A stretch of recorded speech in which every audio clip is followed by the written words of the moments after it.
Hitting $50,000 in annual online sales represents a major milestone and massive victory for any growing brand. But the celebration often ends when the balance sheet reveals a gross profit margin stuck at 8%. This happens when operators attempt to solve growth problems by pushing for more revenue, rather than examining the efficiency of their bottom line. Identifying where that missing 7% of your margin is hiding requires looking at your operations instead of your ad spend. To bridge that gap, you face a specific operational fork, Path A or Path B. Without choosing and engineering one of these two routes, the business will likely remain stalled at single-digit profitability, regardless of how much the sales volume grows. Path A involves an omnichannel scale play, where you link your core store to localized marketplaces and social commerce checkouts. This expansion introduces a specific risk. Adding more channels can fracture your inventory logic. If your databases do not sync fast enough, you risk overselling a single product across multiple platforms.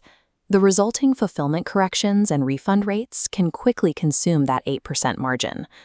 Moving beyond this requires replacing manual spreadsheets with a dedicated inventory management system.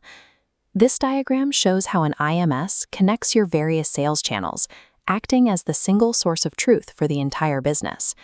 By pinging real-time stock levels across every channel simultaneously, the system prevents the errors that lead to overselling.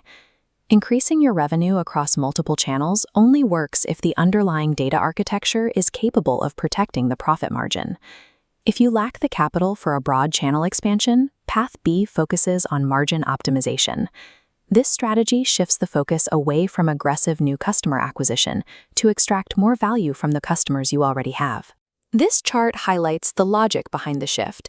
It costs 5 times more to acquire a new customer than it does to re-engage an existing one. The first objective here is to increase the average order value of each transaction. Next, you build automated retention loops to encourage repeat purchases. These loops are built using customer data platforms and predictive marketing engines. For instance, tools like Klaviyo allow for hyper-segmented email flows that trigger based on how specific customer behaves.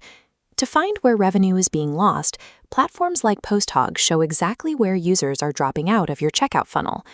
By patching these leaks and increasing customer lifetime value, an operator can significantly improve their profit margin without increasing their ad budget. To escape the trap, you must choose to either scale outward with reliable inventory logic or optimize inward with customer data. Scaling your top-line revenue can become counterproductive if the underlying infrastructure remains fragmented. Identifying and fixing your internal operational leaks is a prerequisite for increasing your total volume. I have linked the infrastructure tools we covered today in the description below. Ultimately, moving past a single-digit margin requires solving a systems engineering challenge. Next week, we are mapping out the playbook for restructuring SaaS hierarchies. I'll see you then.